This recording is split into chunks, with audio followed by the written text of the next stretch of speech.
कहा जाता है कि हर व्यक्ति का जज्बा उसके हौसले पर निर्भर होता है, जिसकी वजह से कोई मुकाम नाकाम नहीं होता। कितनी भी ऊंचाई क्यों ना हो, लेकिन सपने और जज्बे के साथ वह बहुत छोटी नजर आती है। उसी सपने को साकार करने के लिए कस्बा कोसीकला के ब्राह्मणपुरी के रहने वाले अवधेश उपाध्याय ने करीब 1.5 माह पूर्व एक बीड़ा उठाया था, जो कि कश्मीर से कन्याकुमारी की पैदल यात्रा करना उसके लिए बहुत ही कठिन था। अवधेश उपाध्याय अपनी मां और अपने पिता के साथ अपना जीवन व्यतीत करते हैं, लेकिन उनके हौसले की ऊंचाइयां दिनों दिन कुरेदती रहती थीं, जिसके कारण अवधेश ने कई बार हरिद्वार, दिल्ली से मथुरा तक का पैदल सफर कम समय में तय किया, जिससे मंजिल और आसान हो गई। अवधेश उपाध्याय का कहना था कि जब उन्होंने हिंदुस्तान के आखिरी गांव से हिंदुस्तान के आखिरी गांव तक की यात्रा करने का संकल्प लिया, तो उन्हें कई कंपनियां, गारमेंट जैसे ने सहयोग करने का भरोसा दिया, जिसकी वजह से उन्हें काफी सहयोग मिला। अवधेश उपाध्याय अपने सपने को साकार करने के लिए विश्व की सबसे ऊंची और हिंदुस्तान के आखिरी गांव लद्दाख के थांग के लिए 18 मई को अपने घर से रवाना हुए, जिसके बाद लद्दाख और कश्मीर के प्रशासन और आर्मी के सहयोग से 21 मई को अपनी यात्रा आरंभ कर दी। अवधेश ने बताया कि लद्दाख के प्रतिष्ठित व्यक्ति गोब्बा अली ने अपने गांव थांग से हरी झंडी दिखाकर उनकी यात्रा को रवाना किया। जय हिंद, नमस्ते। ये है मेरा भाई अवधेश, आखिरी सरहद थांग। यहाँ से कन्याकुमारी तक का सफर के लिए यहाँ पर आया हूँ, पहुँचा हूँ। तो हम इनको सबसे पहले मैं आपका सफर के लिए आपको मुबारकबाद देते हैं और आपको दुआ देते हैं कि आपका सफर बिल्कुल खुशहाल हो। पूरा देश को आप पैगाम दे रहे हैं। आपने कमरे पे कहा था कि दुनिया गाड़ियों में चलते हैं, हवाई जहाज में चलते हैं, लेकिन पैदल सफर छोड़ दिया। तो मैं दुनिया को साबित करना चाहते हैं कि कश्मीर से कन्याकुमारी जाके मैं कहते हैं कि हिम्मत होना चाहिए, मेहनत करना चाहिए। यही आपका दुआ है। मेरे दुआ ये रहेंगे कि आने वाला नस्ल भी इनके तरह एक हौसला मंद करके देश का नाम रोशन करे और कौम का नाम रोशन करे। करीब 38 दिन पैदल यात्रा करते हुए अवधेश उपाध्याय मंगलवार को उत्तर प्रदेश की सीमा हरियाणा बॉर्डर से जुड़े कस्बे कोसीकला में पहुंच गए। जैसे ही कोसीकला के लोगों को इसकी जानकारी हुई, तो बॉर्डर की ओर अवधेश का स्वागत करने के लिए दौड़ पड़े। स्वागत करते हुए कस्बे के लोग अवधेश को मां भारती के भजनों पर कोसीकला ले आए, जहां से अभी कन्याकुमारी की यात्रा करीब 3000 किलोमीटर तय करनी है। इस दौरान हाईवे स्थित एक होटल पर अपने माता पिता से मुलाकात कर अवधेश भाव विभोर हो गए।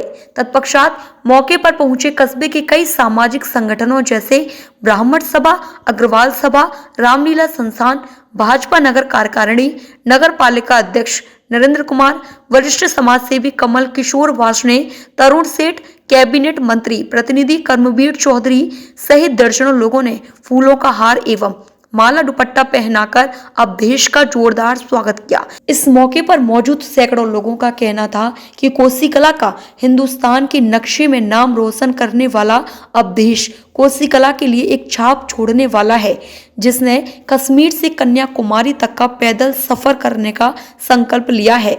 इस दौरान अवधेश ने प्रेस वार्ता करते हुए जानकारी दी। अभी तक आज 38वां दिन है मेरे को पैदल चलते हुए।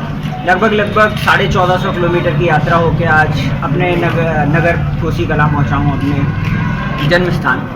बड़ा अच्छा भव्य स्वागत हुआ, बड़ा अच्छा लगा सब लोगों का उत्साह देख के, सबका प्यार। कहाँ से शुरू किया ये यात्रा? कहाँ मैंने ये इंडिया का सबसे जो उत्तरी गांव है थांग, लद्दाख में, वहाँ से चालू करी है। वहाँ से लद्दाख के 4 पासेस पार करके और हिमाचल का एक पास बारालाचला पास करके अटल टनल क्रॉस करके मनाली कुल्लू के रास्ते चंडीगढ़ दिल्ली होते हुए आज कोसी पहुँचा हूँ। अभी इससे आगे मथुरा, वृंदावन, आगरा होते हुए धौलपुर, मुरैना, ग्वालियर के रास्ते, नागपुर, हैदराबाद, बेंगलुरु, मदुरई के रास्ते से कन्याकुमारी पहुंचेंगे। सर, हमने क्या आप इंडिया में ऐसे पहले व्यक्ति हैं जिन्होंने इतनी लंबी पैदल यात्रा की है? जी, आज तक नॉर्दर्न मोस्ट इंडिया से सदर्न मोस्ट इंडिया किसी ने भी अटेम्प्ट नहीं किया है। हाई एल्टीट्यूड का एरिया है, मैं पहला इंसान हूँ जिसने अटेम्प्ट किया है। तो हमारे सुनने में आया था जो आपने टनल पार की थी उसमें आदमी 5 से 10 मिनट से ज्यादा नहीं रह सकता है। हाँ। वो आपने कैसा उसमें मैं मतलब बेसिकली हाई एल्टीट्यूड पे ये सबसे लॉन्गेस्ट टनल है, 9.25 किलोमीटर की टनल है, अटल टनल। 10,000 फीट से ऊपर है, उसमें ऑक्सीजन लेवल बहुत ना के बराबर है जी। तो ऑक्सीजन की कमी की वजह से मैं बीच बीच में पानी का सिप ले लेके पूरी टनल 1 घंटे 28 मिनट में मैंने क्रॉस की थी, जिसके लिए मेरे को Lahaul Spiti deputy commissioner sir ने वहाँ से परमिशन दी थी। और एक एंड उसका कुल्लू डिस्ट्रिक्ट में एंड होता है, साउथ एंड, तो यहाँ से IPS ma'am, deputy commissioner ma'am ने इधर से परमिशन ली थी। साथ में इन्होंने एक सपोर्टिंग व्हीकल तैयार कर रखा था, एम्बुलेंस, कि इन केस ऑफ इमरजेंसी कुछ होता है तो पूरी वो व्यवस्था करने के बाद फिर मेरे को वहाँ से एंड। यहाँ तक की यात्रा के दौरान क्या क्या परेशानी आपको आई?